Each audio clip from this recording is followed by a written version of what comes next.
இந்த பூவை நல்லா இந்த மாதிரி எடுத்துக்கங்க. எடுத்தா ஒன்று இருக்கும் பார்த்தீங்களா?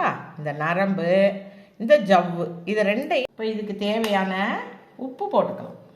ஒரு 5 நிமிஷம் நல்லா ஊறட்டும். அதுக்கப்புறமா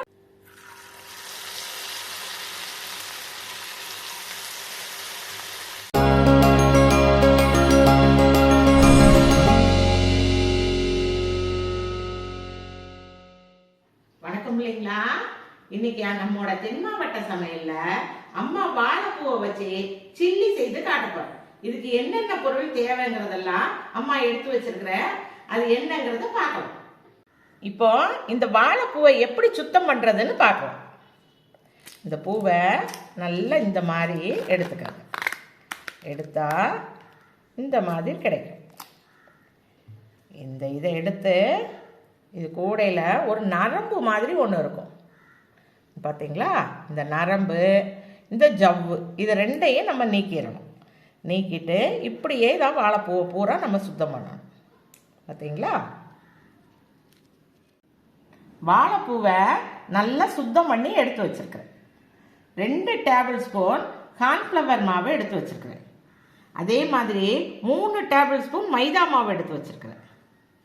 1 டீஸ்பூன் இஞ்சி பூண்டு விழுது, 1 டீஸ்பூன் வரமிளகாத்தூள், தேவைக்கு ஏற்ப கலர் பொடி, தேவையான உப்பு. இப்போ இதை எப்படி செய்யலான்னு நம்ம பார்க்கலாம்.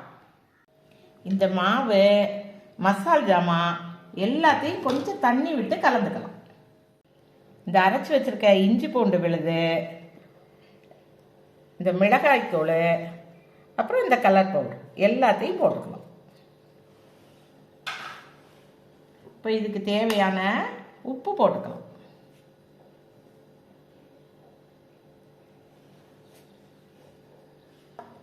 இதை பூரா நல்லா கலந்துக்கலாம்.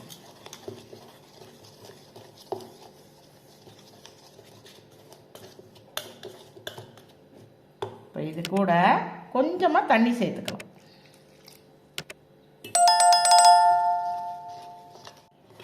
மாவை நல்லா கலந்தாச்சு பாருங்க.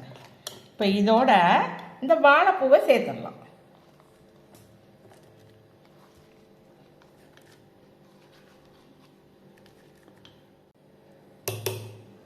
நல்லா கையாலேயே கலந்து விட்டுக்கலாம்.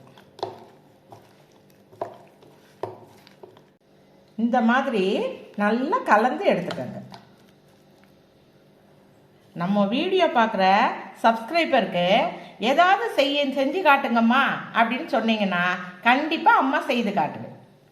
கமெண்ட் பாக்ஸில் சொல்லுங்கள், அம்மா கண்டிப்பாக உங்களுக்கு எல்லாம் செய்து காட்டுறேன். கலந்து வச்ச வாழைப்பூ ஒரு 5 நிமிஷம் நல்லா ஊறட்டும். அதுக்கப்புறமா நம்ம பொரிக்கலாம். வாழைப்பூ நல்லா 5 நிமிஷம் ஊறிடுச்சு. இப்போ இதை பொரிச்சு எடுக்கலாம். அம்மா அடுப்பில் கடாய் வச்சு ஆயில், தேவையான ஆயில் ஊற்றி வச்சிருக்கிறேன். இப்போ இதை நம்ம பொரிச்சு எடுக்கலாம்.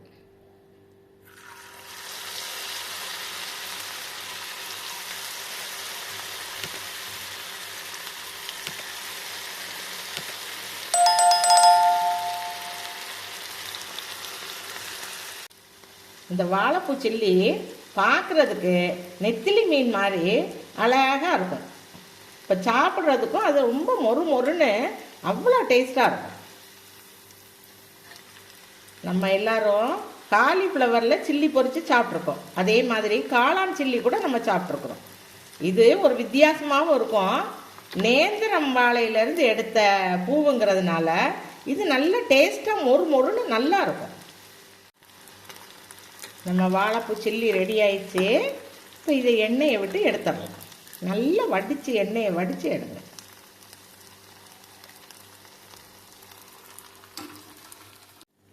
இதே மாதிரி எல்லாத்தையும் பொரிச்சு எடுத்துடலாம். பிள்ளைங்களா, இன்னைக்கு அம்மா உங்களுக்கு வாழைப்பூவில் சில்லி செய்து காட்டிட்டேன். இது பாருங்க, எவ்வளோ மொறுன்னு இருக்குது பாருங்க.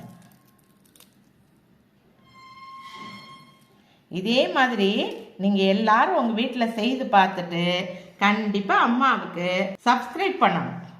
எங்கள் வீடியோவை எல்லாரும் பார்க்குறீங்க, ஆனால் சப்ஸ்கிரைப் பண்ண மாட்டேங்க. நீங்கள் சப்ஸ்கிரைப் பண்ணி பெல் பட்டன் அமுக்குனீங்கன்னா எங்களுக்கு அதை செய்கிறதுக்கு கொஞ்சம் இன்ட்ரெஸ்டாக இருக்கும்.